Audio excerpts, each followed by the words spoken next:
What is going on, guys? It's the Variety Film Brothers. I'm Andrew. I'm Thomas. And in today's video, we're going to be talking about Ant-Man and the Wasp: Quantumania, or Ant-Man 3 if you don't want to devote like 12 or 13 syllables to it. And this is actually a pretty divisive movie.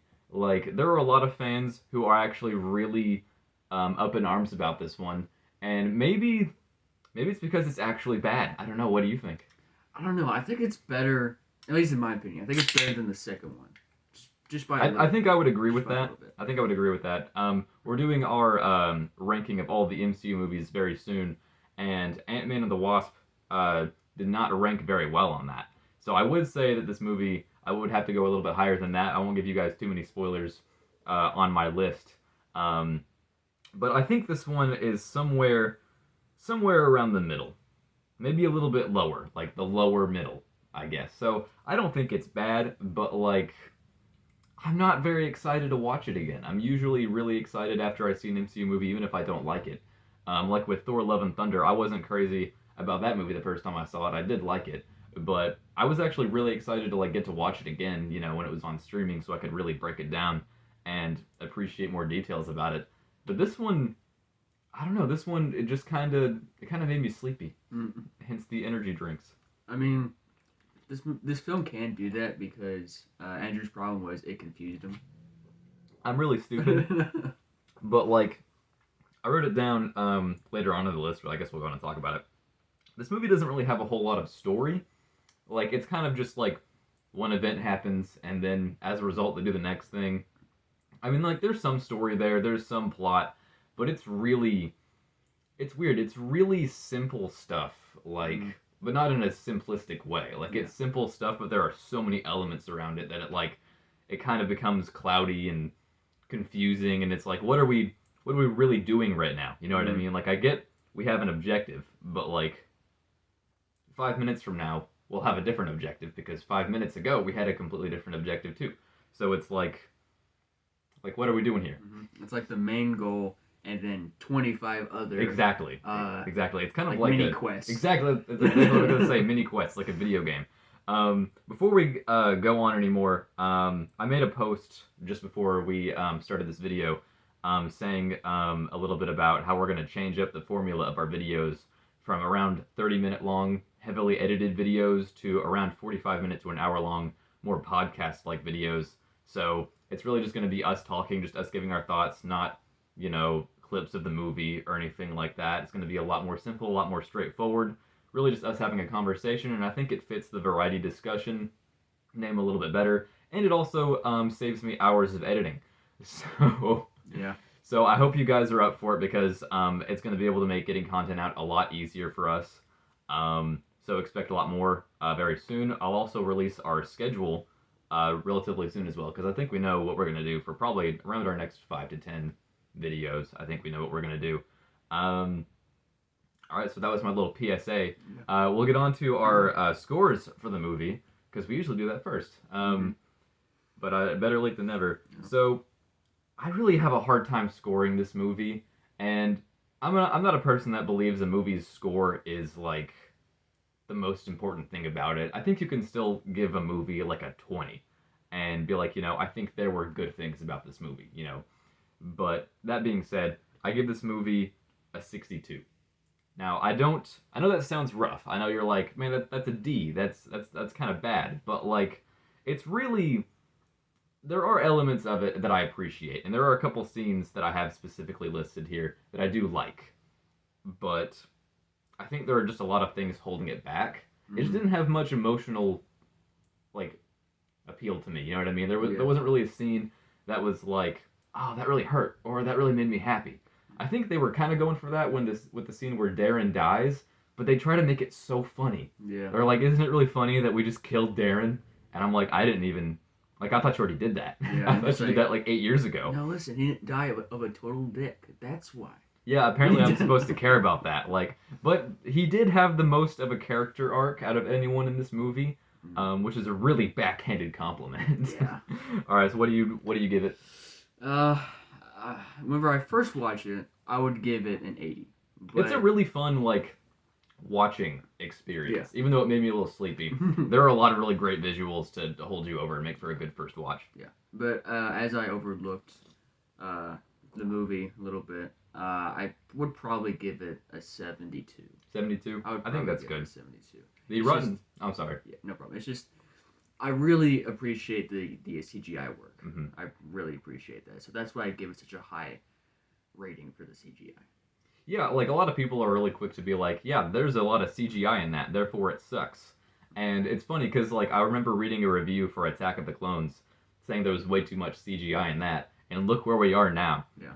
Like you thought Attack of the Clones CGI was a lot, like dude, Ant-Man and the Wasp: Quantumania. It's like this film. it's like 98% CGI. Yeah. It's actually really crazy, Mhm. but I do respect it. You know, there are a lot of filmmakers who are like, well, there's CGI in it, therefore it's bad. And I mean, I get what you're saying. Sometimes using practical elements would have been better, but when you're like in a whole world of just weird, like the quantum realm, Mhm. then like how are you going to do that practically? Yeah, like you you know, couldn't really do that. like you've got so many moving pieces and moving parts. It's just like, you know, there's kind of only one way to really go about this, I think, Mhm. and that's why I'm not too mad about it. But speaking of the quantum realm and the aesthetics of it, something I really don't like about it is that it seems completely different in every movie. Like the first Ant-Man movie, it was kind of darker, you know what I mean, and there were like more like sparkly. There was a lot of sparkly set pieces, even though they were CGI. Mhm. And then in Ant-Man and the Wasp, it was all really orange and yellow, and everything was moving a lot. And you could tell in that movie that they had plans for the quantum realm because they actually had like small cities in the background.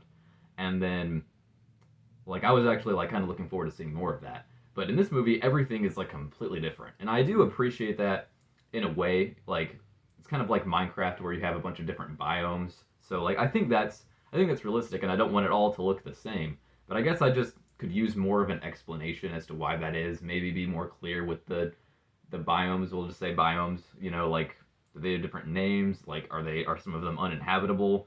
You know, like I don't know. I felt too loose for me. Mhm. And the villagers, I thought those were really lame because it was either all people in clothes or like the little like glob guy. Yeah.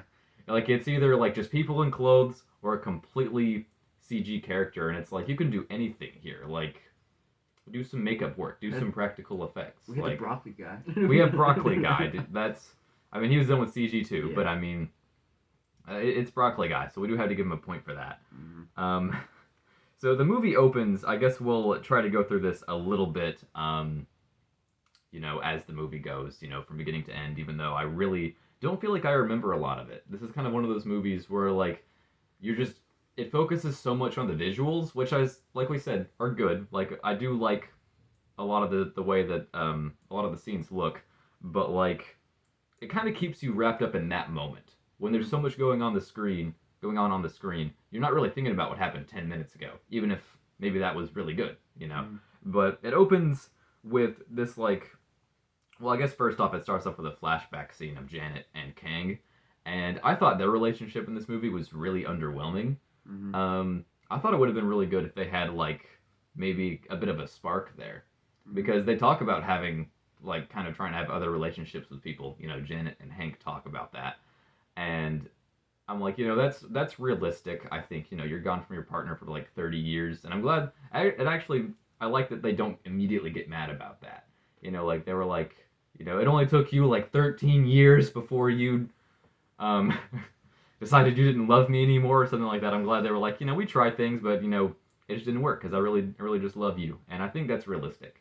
But really there just aren't a whole lot of character dynamics in this movie that I think are very interesting. So I think Kang and Janet having something would have been really good. But anyway, we start with the scene of Kang being exiled into the quantum realm. Hopefully we get a little bit more about that. A little bit more about that backstory. I guess it doesn't really matter now, but I hope we just get more about the Council of Kangs, whatever is going on there. I don't think it's actually what it's called. That just sounded good to me. Yeah. But so he is exiled into the quantum realm, and she finds him, and I think that's where that scene ends, right? Like Yeah. they get attacked by something, and they just shoot him, and they're like, "Hey, not Kang. Oh, hi, I'm Janet. No, that's not how it goes, but you know what I mean. And then something I actually really don't like about this movie are the opening and ending narrations from Scott. Like we cut to Scott, like a really hard cut, like with the San Francisco funny text and all that. I mean, it's fine, I guess, but like it's just changing tones like crazy fast, and I get that's what they were going for, but it's just a little too much. And so Scott is narrating. He's all like, my life is really good now, and it's like, okay, we couldn't have just seen that in a couple of scenes. It's like he really talks about it for like 5 minutes. He's all like, here are all of the aspects in which my life is good, so that later in the movie it can all be torn down. And I'm like, I get it. That's how it works. That's how you do these movies. But like, I'd rather just see it. I don't need this really pretentious. And I get it. He's all like thinking he's hot shit, and like I've got a book now, and I saved the world. Therefore my job is done. And but I think just having more subtle scenes and more subtle lines of dialogue would have been a lot better for that. I get the Ant-Man movies have kind of been comedies, but like make them funny scenes. We needed Lewis in this movie. I think. Remember Lewis? No. He's the guy who would. Oh, Thomas. He's the guy who would. I hope I'm saying his name right, but he's the guy who would like give the really long stories, and he would talk really fast. Scott's friend. Was it the guy who picked him up from jail? Yes. Okay. I should have just said that, but I got the vein. I should have just said that. But he needed to be in this movie because he and Scott just have really like easy chemistry. I'm not saying take him to the quantum realm and bring him on the whole journey, but like just give him a couple of scenes at the end or at the beginning and the end. But I had to talk about how they ripped off the pizza scene from Back to the Future too.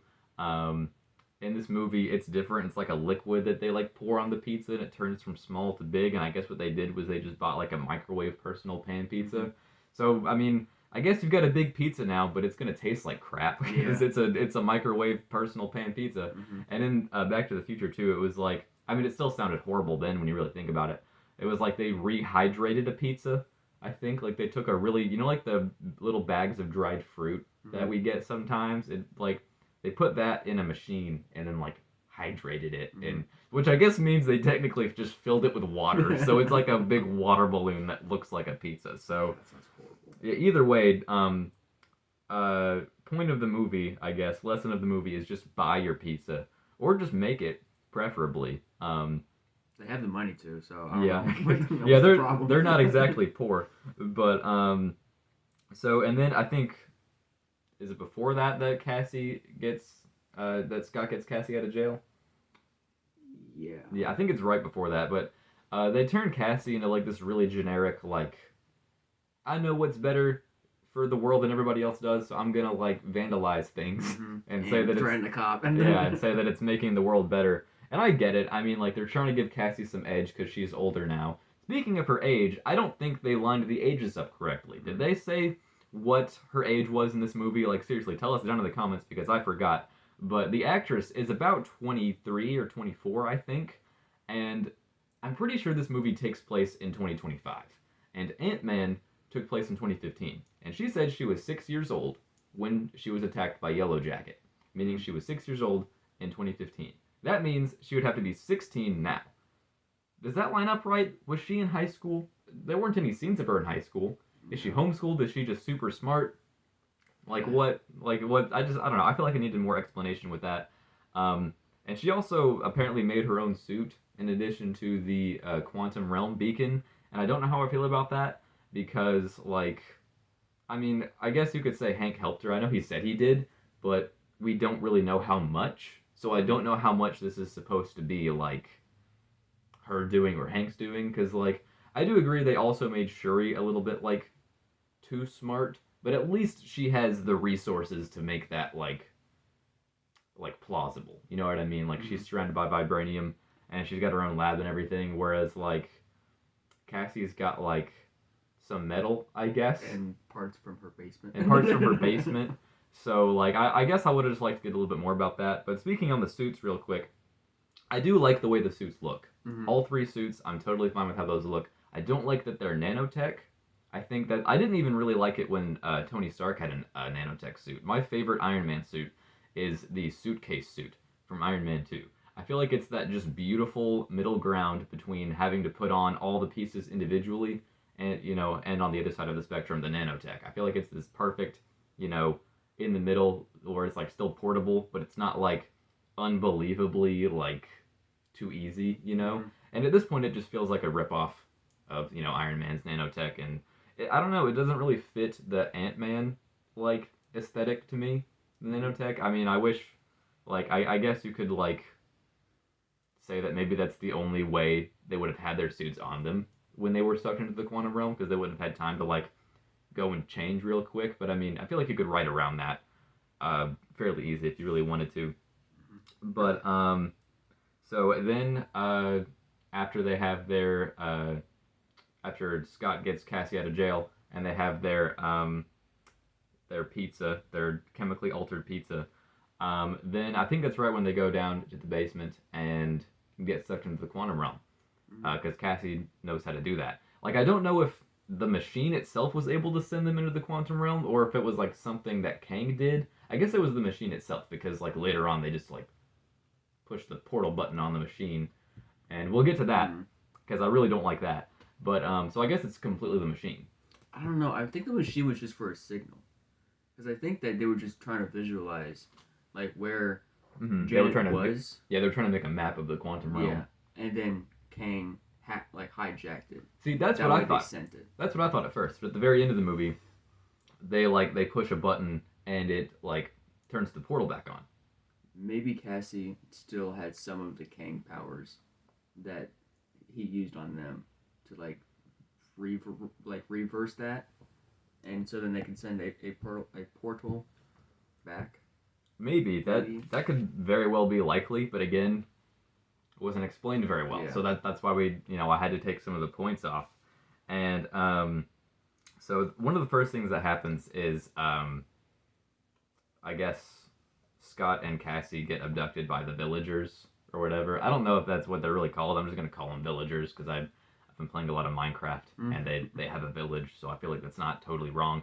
But and then they have to drink the goop, the ooze. Yeah, like I don't completely hate the idea of like needing a way for everyone to be able to speak the same language because I get it. Like down in the quantum realm, there's going to be different languages. There's going to be a lot of different stuff, I guess. So I understand that if they were to just say that everyone just happens to speak English down here, that would just kind of be a big convenience. But like I don't know, they just made that scene really weird. Yeah. Like it was so long. I swear for like 30 seconds that we see Paul Rudd on screen being forced to like drink a bunch of red ooze, and it's like drink blood. Yeah, it's basically blood. It even looks like blood. Yeah. Just a very weird choice. I don't think that's one I really had to take any points off for. It's just like, what are we doing here? There are a ton of minor characters in this movie. Like there's the ooze thing. There's Broccoli Head. There's the guy who can like shoot beams out of his face, and there's the lead villager woman. I don't remember any of these names, dude. Yeah. Any of these names at all. And this movie is so scared to kill people off. It is crazy. Yeah. Like we have all these minor characters. Only I think one of which dies, and that's the dude with the beam for a head, who can like shoot beams out of his face or something. I think he's the only one out of like all the main people that die. I don't even really know if Kang's dead. Did Kang really die? For sure. He did. We're like 100% sure on that because after Multiverse of Madness, I really thought Wanda was dead, and then I'm like 100% sure she's not. So I'm just kind of stupid. But like this movie has so many minor characters. Like I said, none of them are very memorable, and none of them really got any great scenes either. Like the only one that I'd say really got a great scene was Darren, but like I'm pretty sure, like I said already, I wasn't crazy about what they did with him. I didn't think that was a good idea. Speaking of MODOK, I guess, how do you think they did executing that visually? I thought it looked kind of stupid. Yeah, see, like the design is really stupid. We actually have a Marvel poster up over here. You can see MODOK right there at the very top. Yeah, but left he looks corner. scary though. Yeah, he looks creepy. And he's actually not Yellow Jacket in the comics. Like it's two completely different characters, and I'm okay with them merging the characters to make the trilogy a little more cohesive. Because that's really something that we lose in the MCU by having it be such a big, expanded, interconnected universe, is that the trilogies are usually not very good within themselves. Like, I think Captain America's trilogy kind of gets away with that. I mean, or I think is kind of the exception to that. I think Captain America's trilogy you can kind of watch as a trilogy and be like, that was a good trilogy. Like, you can kind of do the same thing with Iron Man, but not very well because Iron Man 3 takes a lot of plot points from the Avengers. But the Ant-Man trilogy really makes almost no sense, like, without the other MCU movies. So, like, I do appreciate that they're trying to tie them together a little bit more. But yeah, MODOK does not look good. It's weird. It's not like you can tell it's not just his face that they've put on there. It's like they've created a model of his face and then distorted that, and then like tried to like motion capture it a little bit, but like it's really weird. Yeah, MODOK is not. He's not a 10 out of 10. He's not on the scale actually. Yeah, it probably would have been better if MODOK was a different species. And something like that. But like, I honestly think it would have just been cooler if it was just straight up Darren as Yellow Jacket. Yeah. Still, I think that maybe it's just because I really like the Yellow Jacket suit, so I'm a little bit biased. But I don't know. I think that would have just been better. Something I forgot to mention in the flashback scene. No, actually, we don't find out about it until later on when Janet is helping Kang with his ship. I really don't like the fact that she just touches the core and is able to see Kang's memories.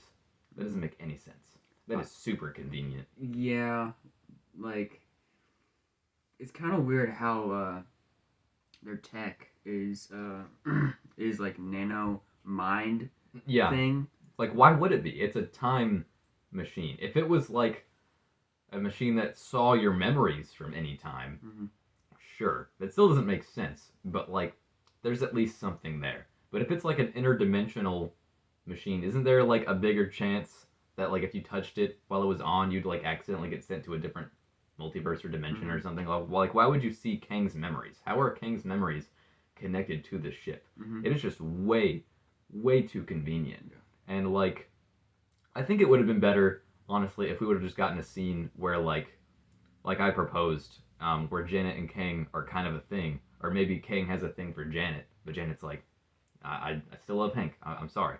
And then maybe like Kang, you know, maybe it like goes too far and then like tells a little bit too much about his past, or like kind of says something that doesn't quite add up, and then Janet puts it together, because Janet really, like, she's kind of got like survivor's guilt in a way in this movie. Like, she always feels guilty, she always feels bad for, you know, having helped Kang and all of that, even though it didn't really work. But like, they just needed to do more with Janet, I think, and Kang as well, because Janet is a really big character in this movie, even though I don't really think she needs to be.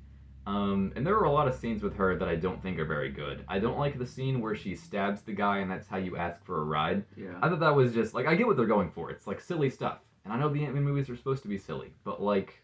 This is a person that you don't know. Yeah, it's like, how do you know everyone asks for transport the same way? Like, like, what if... Because, like, really they needed a transport the whole time. And so, like, what if when Bill Murray's character came up, like, why didn't she just stab him in the head or cut his arm off or whatever she did? I don't even remember now, dude. Like, you know what I mean? It's just, it's really inconsistent, really weird stuff. But speaking of Bill Murray, he got wasted in this movie. Yeah. Like, they didn't do anything good with his character, like, at all. And not that I really care. I'm not a big, like, Bill Murray fan or anything like that.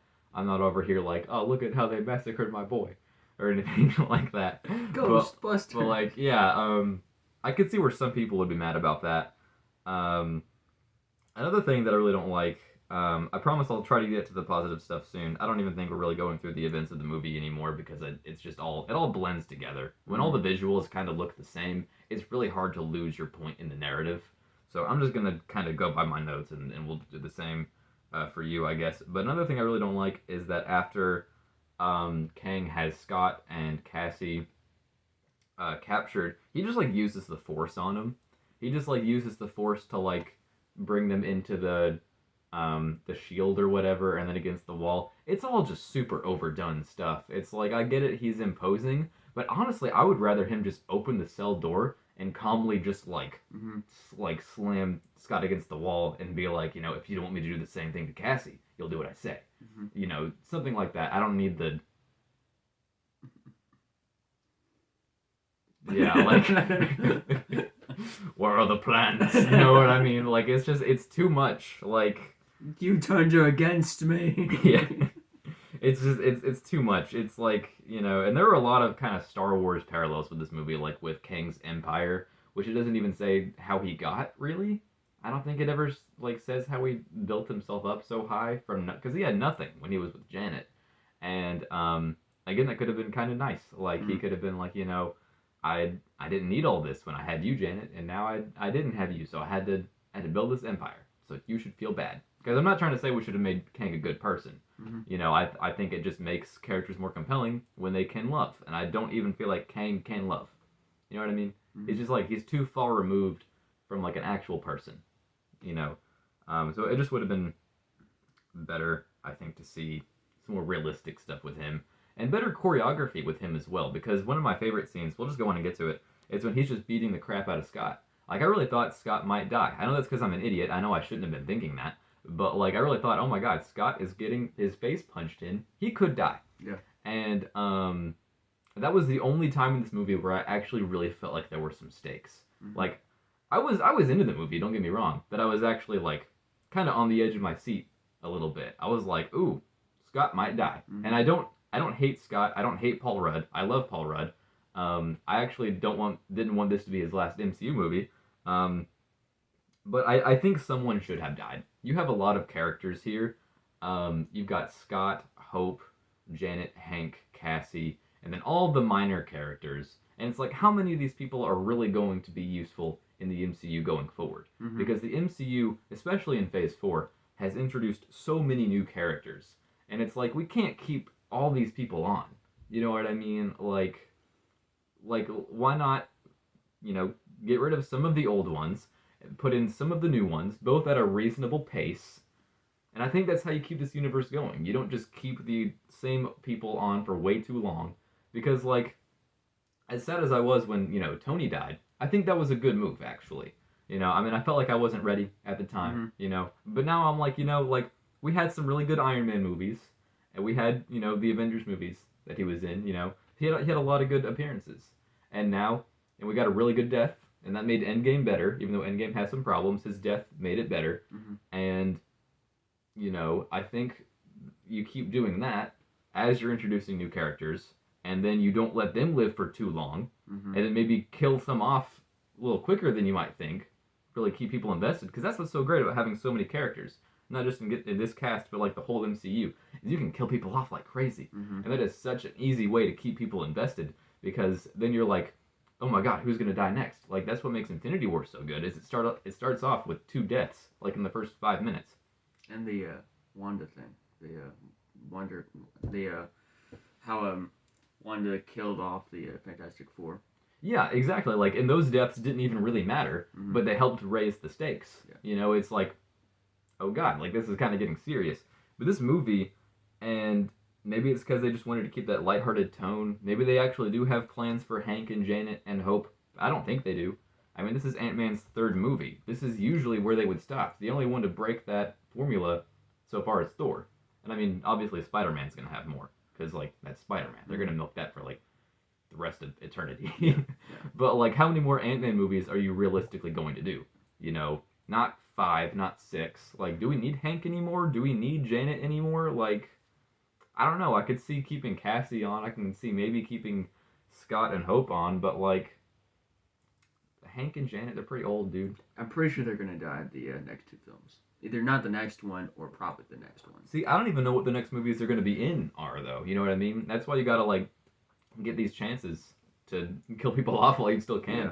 Or it feels too long. Because, like I said, this movie really needed that emotional punch of a scene. Mm-hmm. You know? And, like, imagine if we lost both Hank and Janet.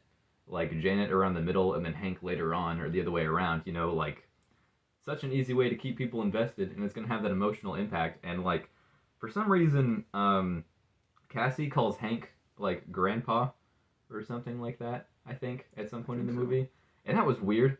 I didn't think they were all that close. Yeah. I get they're a family, but like it doesn't mean you have to designate these roles to people. You know, like that's just weird. But I feel like Scott is more of their family than Cassie is. yeah, I agree. And then like it would have been nice to actually see some more scenes with them as a family or whatever. I'm not meaning that in a demeaning way. I'm just saying, we haven't seen much of them. If we see them as a family, in the beginning, and then like watch that family, numbers go down, and then at the end, they're like, hey, we may not have Hank or Janet, or neither Hank and Janet, but we're still a family. And I also realized this is the first movie we haven't seen Scott's ex-wife and her husband. So I mean, you might as well kill them off too. But I'm just saying, like, I think you could have made family a really good theme for this movie, and then really just made that super sad. Because, like we've said, the visuals are good for this movie. I mean, the story could be better, but there's some story there. But I think it's mainly just missing in the emotional department with me. It's really just like, yeah, what I'm seeing is cool, but like, I just don't feel like anyone's in trouble. I don't feel like anyone's gonna die. I'm not saying you always need to have death to make it good, but like, it helps. It does. What were you gonna say? I really like the slime person, right? I really did like that character. But if he died, it would have made it really emotional. I thought he did die when he got like when he got shot a bunch of times. Yeah. I thought he did die. I was like, no! oh, they just freaking killed off this one dude. I forgot his name. Do you remember his name? No, slime dude. Slime dude. And then I was like, oh shoot, he's dead. We're watching him die right in front of our eyes. And then he's like, nope, I'm not dead. And I'm like, have holes. Yeah, like, I mean, it's kind of funny. I mean, it's kind of like easy humor, but like I think every once in a while that's totally fine. So honestly, like, he was probably one of the highlights of the movie, but he didn't die. I really don't like the scene where Kang gets like trampled by a bunch of ants and they just kind of like carry him off screen, and it's like, he's not dead. Don't try to tell me he's dead. That's not how you're gonna kill off Kang.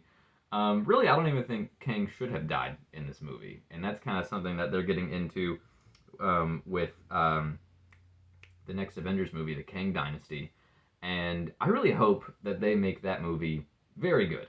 I hope that, like, they're doing another, like, 2-parter Avengers movie. Honestly, I said make it 3 parts. I want an all-out, like, war between all the Avengers and just as many as, as much help as they can get, and all the Kangs, or however that's going to work. That's going to be really overpowered, though. Exactly. I think you can almost make this, like, sort of like in a Star Wars way, where they have like the same war going on for multiple movies or like multiple seasons, like with the Clone Wars. I think you could totally do that with the Avengers, and like let's have some ground battles, let's have some space battles. I'm not saying rip off Star Wars. Like, do you know how different Marvel is than Star Wars? Like, that's so different that you could kind of do the same thing, like with these ground battles and space battles.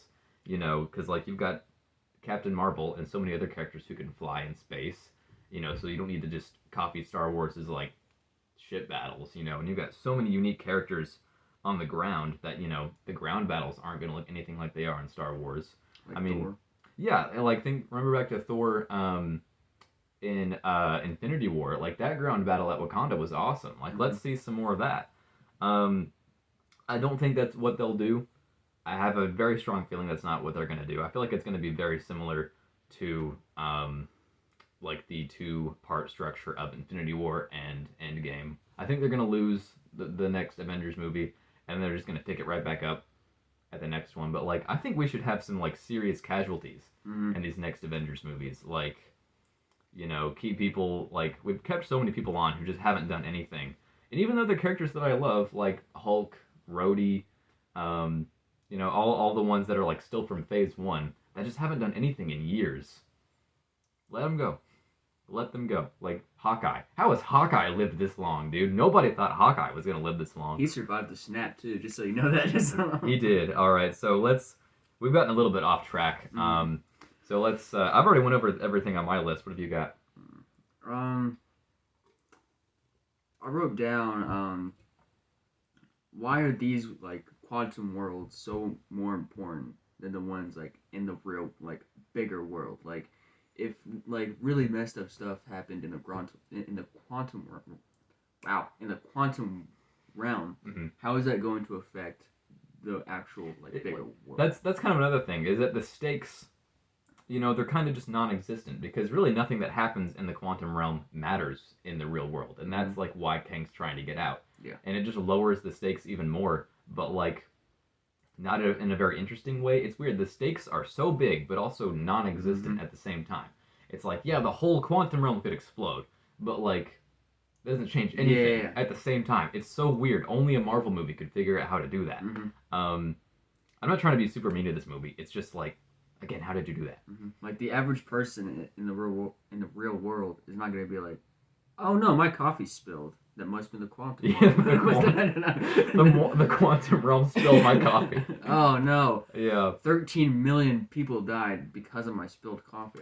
Yeah, I don't know. See, I'm so sick of like these big stakes in Marvel movies because like I realized a lot of the higher ranking movies on my MCU list are the ones with like super low stakes that come down to just a 1v1 battle, and it's just like, hey, for like our characters are just at such odds that like this is unavoidable, I'm just kind of sick of like the I have to do this to save the world kind of thing. Sometimes I think it just comes down to like you're crazy and I got to take you down. Yeah. Like with Iron Man, no spoilers, but Iron Man is very high on my list. Iron Man literally just comes down to a guy versus his kind of boss, kind of someone who wants to take over his company. Basically like a lifelong friend turned enemy, and it's just like who's threatening to destroy Tony's life, not only physically, but pretty much everything that he stands for.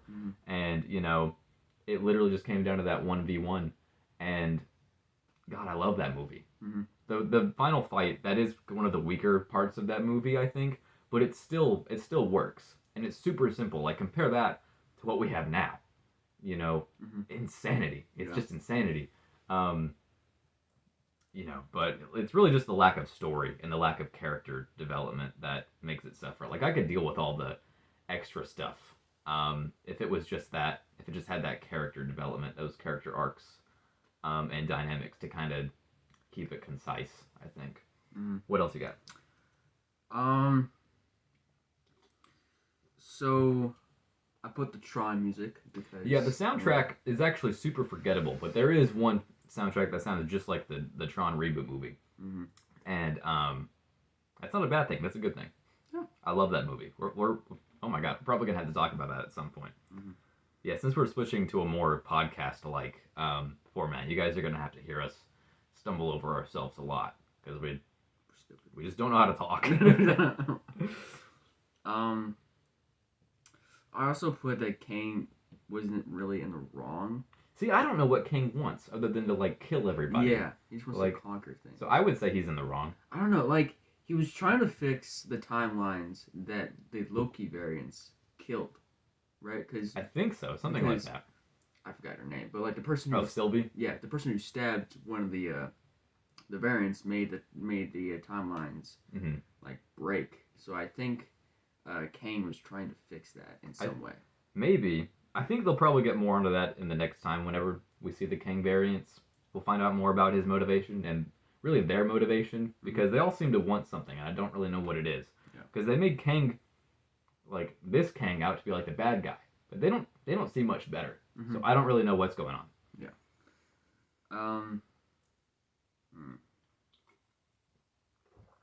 The height. Do you want to talk about the height? What height difference? Yeah, how like it doesn't matter what suit. We were talking about this a little bit. They need to just define the powers of the suits a little bit better, because they're not the same suit. Like the Iron Man suits, some of them had crazy different abilities. Some of them had like crazy limitations, like that'd be different than the other limitations. Like the Mark V, the one I was talking about earlier, the suitcase suit, that one sucked. And I liked how you could I love it, but physically it wasn't very good. Like you could tell it sacrificed portability for durability. And the Ant-Man suits, they kind of need to do the same thing. Like if it's nanotech, does it lose some other kind of, aspect? Does it help maybe, and we didn't even know what the confines were for the sizes before. I assumed, like I said earlier, when we were talking about it, that in Ant-Man and the Wasp, when he gets really big to stop the boat or whatever, that was kind of just the biggest he can go, and that's why he went that big. But in this movie, he gets even bigger than that, like way bigger. And he didn't even get tired. So like Cassie got tired, but she got like hungry yeah, and then like kind of fainted, mm-hmm. but like was immediately fine after that. So I don't know. It's just they just need to explain these things a little bit better. You know, it's like I'll give them credit. They have a bunch of really cool ideas, and they have no problem throwing them out there. But like you gotta like pick some and then dive into those really well. Yeah. So that's all I have to say about that. Also put how whenever Scott was narrating the first half, not the first half, the first beginning and then the end.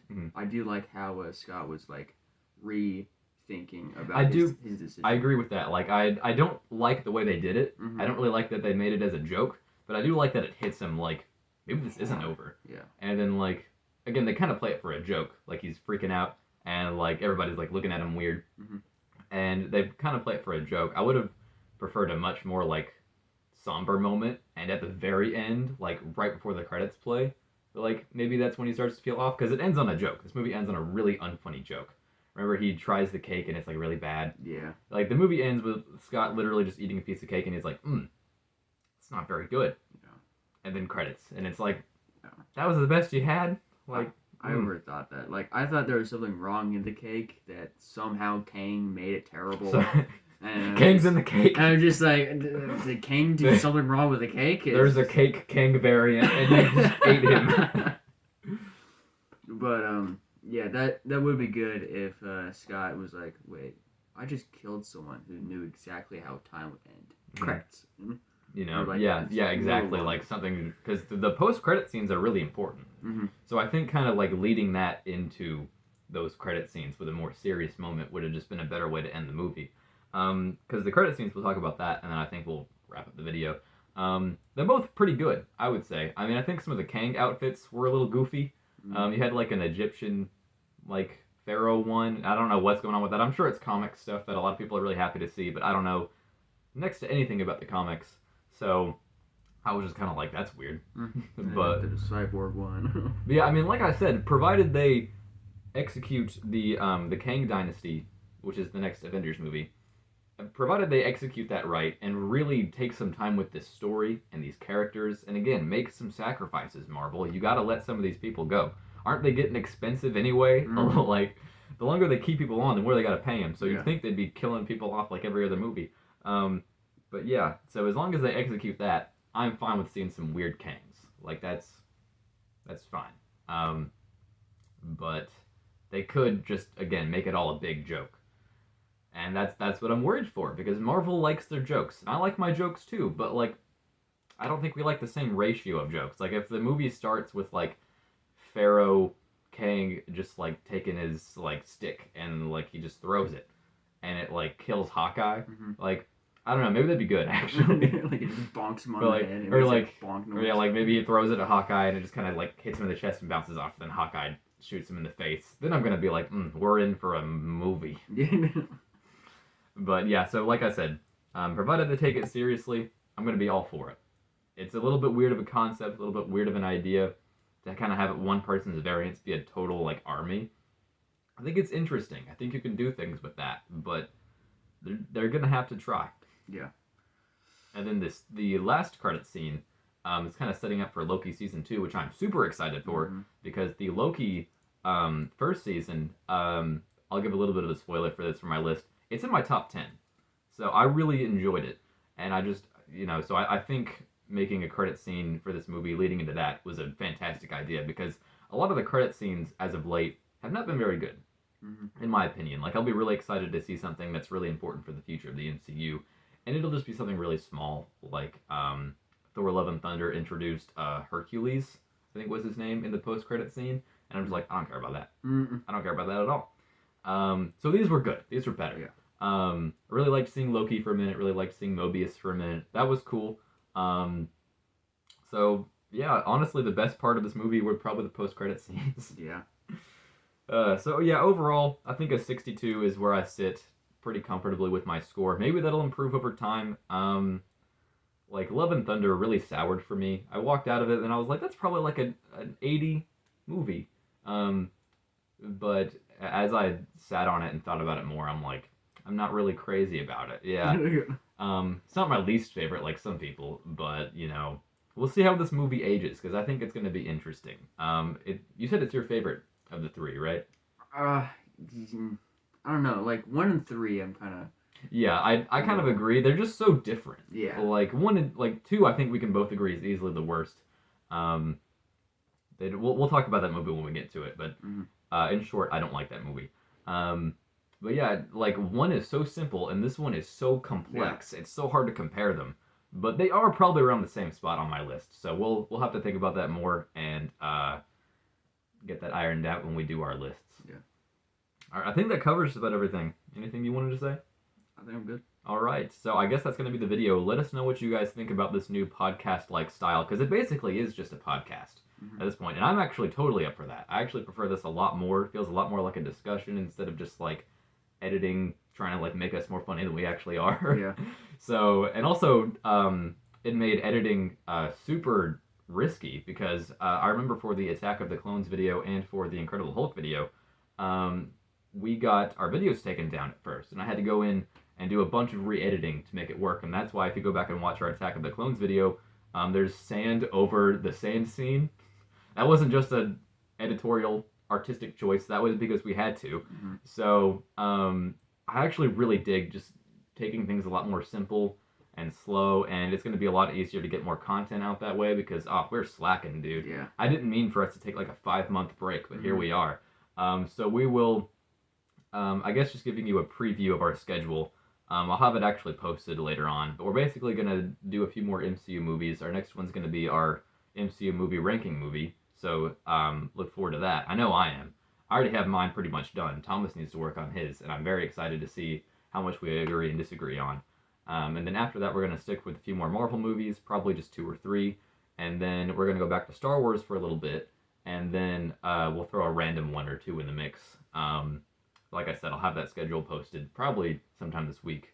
Yeah, it feels good to be back. Yeah. Had a lot of fun with this one, and even though this movie wasn't nearly my favorite, I had fun watching it, had fun talking about it. I think there were a lot of good conversations to be had.